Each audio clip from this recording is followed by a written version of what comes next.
Hey guys, I'm back. I'm talking quiet because my son Gabriel is still sleeping. I'm going to be getting him up here in about a few minutes. But I just wanted to come on the camera and just, I was going to start this video. I was going to be more prepared, I should say, when I was going to make this video, talking about my son's autism. And my son Daniel, who is my middle child, he was diagnosed with autism when he was in kindergarten. And it's been like an up and down battle with us, just basically because of his mood swings and stuff. Right now, the bus just picked him up and took him to school, and it was just one of those mornings where I just wanted to pull my hair out. And I just thought, you know what better time to talk about our struggles with autism is right after I had to literally fight him for every step of the way to get up and get ready for school. You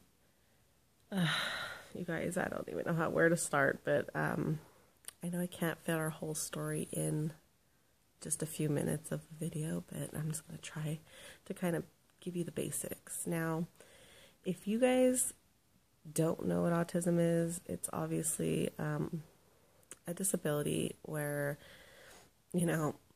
some kids have it worse than others. There's all different spectrums of autism. There's very severe to very mild. My son is definitely moderate to mild. And it's just to where it takes him longer to process stuff. If you ask him a question, he'll literally sit there and think about it. And it'll take him longer to figure out and answer you back, and it can be frustrating as a parent. I've tried to learn patience with it, but it's just so hard. When we first found out that he was diagnosed, it wasn't as hard as I thought it was because we kind of suspected. I had family members that kind of told me, I think he might have this, you might want to look into it. So when the doctor said that's what it was, and she was like, oh, are you okay? And I was just like, yeah, I suspected it. But, yeah, I mean, it wasn't bad, And in the beginning, he was little, so he also had ADHD. So we do medicate him. And I know some parents might disagree with that, but for us, it works because when he's not on his medication, he's bouncing off walls. I mean, and he's a wild little boy as it is, but when he doesn't have his medication, I don't even want to start. But anyways, so I'm basically making this video as just like for parents that are dealing with this as well. Because we're not the only family in America that has a child with autism or any disability. Just know that I'm there for you, and we're a support group. We have to be there for each other, and sometimes it's easier to just hear other people's stories and know that you're not the only one out there dealing with struggles every day. People on YouTube, especially, I know I watch a lot of mom channels, and I subscribe to a lot of mom channels too that are like, they just are so soft-spoken, and they're just like perfect moms, if you will. And, it's just not true. Everybody behind closed doors has issues. I mean, whether it's with, your kids, your marriage, your, bills, you're not paying, struggling with work. I mean, life isn't perfect, so people might put on a front like they're living the perfect life and, everything's just so wonderful. And come on, let's be real. Like I said, my son, I have to fight with him to get up. Got him up finally. I have to fight with him for breakfast because I didn't have the cereal he liked or whatever because I didn't have some particular item. To get his clothes on, to brush his teeth. I mean, I still brush his teeth, people. So, I mean, it's just one of those things where I have to battle with him. I mean, and he is a teenager. He just turned 14 in July.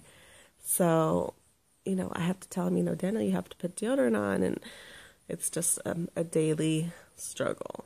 So, again, I'm not on here to just complain and whine. I just want people to know how it is for real. This is my morning, every morning, practically. I'm lucky if I get a good morning with him. And then, you know, I give him his medication with his breakfast, and it's like, it takes like 30 minutes for that to kick in. So by the time that's kicking in, he's off on the bus. So it is what it is. I got to go wake up my son Gabriel now, get him ready for school, drop him off, and then I got to come home and get ready for work and do that sort of deal. And then when I get off work, I can pick them up, and it's like I'm a stay-at-home mom. It's like I never left, right? I love working 3.5 hours. It works out perfect. And especially with a kid with special needs. I mean, again, I know people that do have full-time careers and stuff, and they make it work with the child with needs. But for me, I can't tell you how many times I've been called into the schools to pick him up, or he's had an accident, or the teachers wanted my help with something. I mean, to be home, it was like you had to, because I was always getting called, you know, so I just figured, how am I going to go to work and, you know, they're calling me 24 hours, like, how am I going to go to work and they're calling me, like, I can't leave my job to do this. So, you know, when I had a family member that worked in the school district, the high school district, and she was doing cafeteria. And I know that doesn't sound glamorous at all, but she did it for years. And she, you know, I used to do daycare, and it didn't really pan out because we live in kind of a rural, I can't say that, rural area. And it's like, you know, there's not that many people out here, so my daycare didn't take off very well. So I did it for maybe over a year. Started not to do that because, I wanted to be home for my kids, and especially my son Daniel, his needs and everything. So, you know, I talked to my husband about it, and I said, you know what, I'm gonna do what my cousin was doing and do the cafeteria for the high school district. And so that was a long little journey. It took me about almost a year, no, about over a year.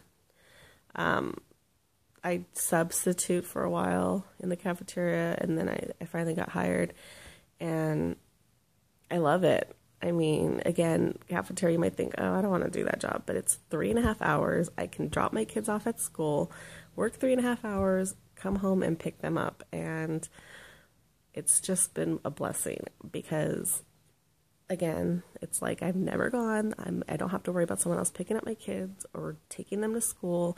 I don't have to worry about, you know, all that stuff, and I just love it.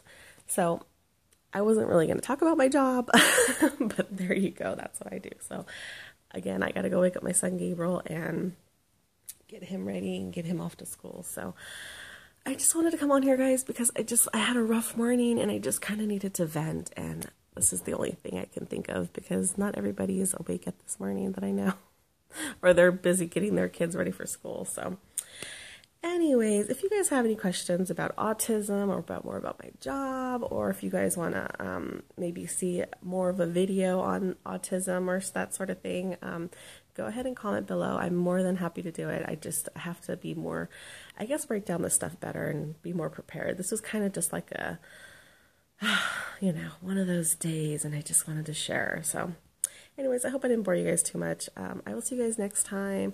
Thank you guys for watching so much. I love my subscribers, so subscribe if you guys haven't, and I will see you guys next time. Bye.